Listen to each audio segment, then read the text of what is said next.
All right, all right, all right. Welcome back, you inglorious bastards and magnificent bitches. It has begun!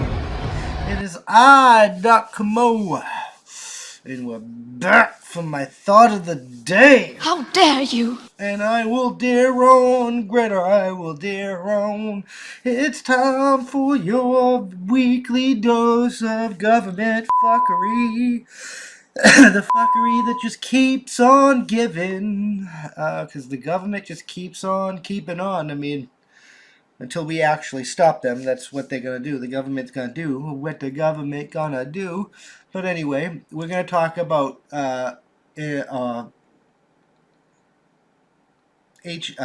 and Human Services Secretary wanting the government to sexually transition your children. We're going to talk about the DHS planning to start policing climate change. We're going to talk about the Disinformation Board again because it's Orwellian and it's government fuckery. And we're going to talk about the fact that the Democrats seem hell-bent on destroying the goddamn country. Because that seems to be, excuse me, what is happening. It's sad, but that is the way of life in today's world.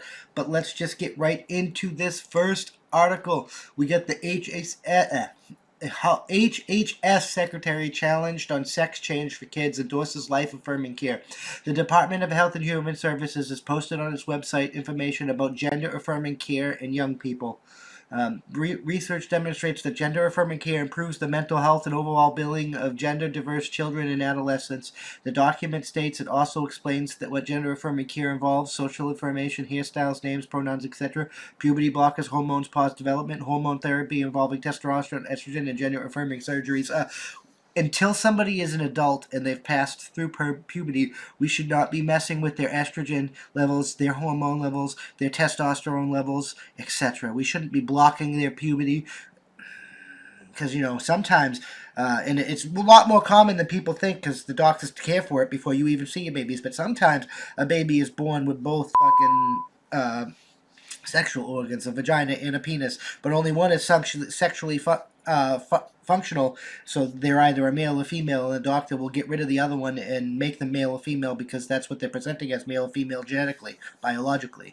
Sometimes they get that wrong, so putting somebody on puberty blockers to try and transition them into a woman, let's say, or even a man, when puberty might naturally do that for them because their doctor chose the wrong sex when they were born with both genitals. But that's just a rare cases. Even though we're talking about 4%, less than 4% of the population, and rare seems to be the new main. But I digress. I'm just saying that's not a good idea. At a Senate hearing on Wednesday, Senator Mike Braun, Republican of Indiana, asked HHS Secretary Xavier Becerra, in what case would it be appropriate to perform irreversible sex changes surgery on kids. Becerra said that those decisions are made by that individual in consultation with physicians and caregivers, and no decision would be made without having consulted appropriately. Where's the parents? Where's the parents in that? Why aren't the parents included? Winning? No. The parents control the kids, not the state, not the kids. The parents. Why the parents? Why isn't he mentioning the parents in this statement? Why? Can we hear this? In what case would it be appropriate to perform irreversible sex change surgery on kids?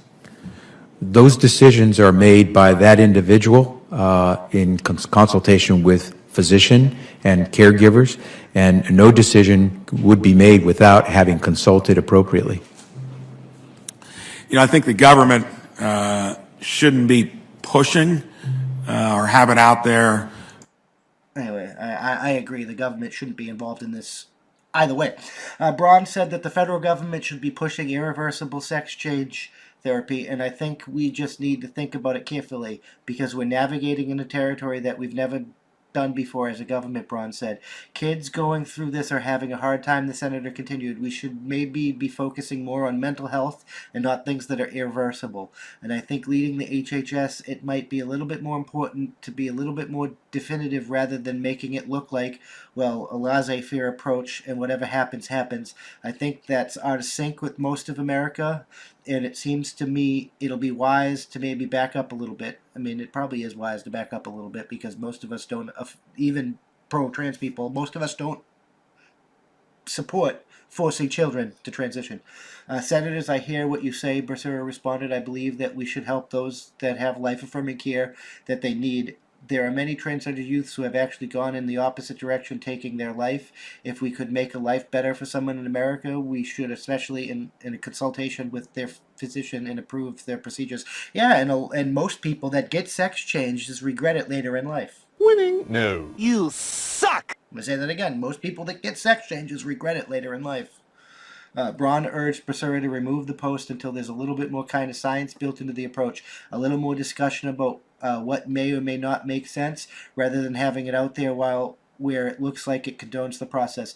Becerra refused. I would say to you that many of our medical experts would tell you that we've explored this subject for a long time, and what we find is that we are helping improve the lives of many Americans, providing them with care. No, you're destroying the lives of a lot more Americans because you're not being nuanced about it, but that's a different story.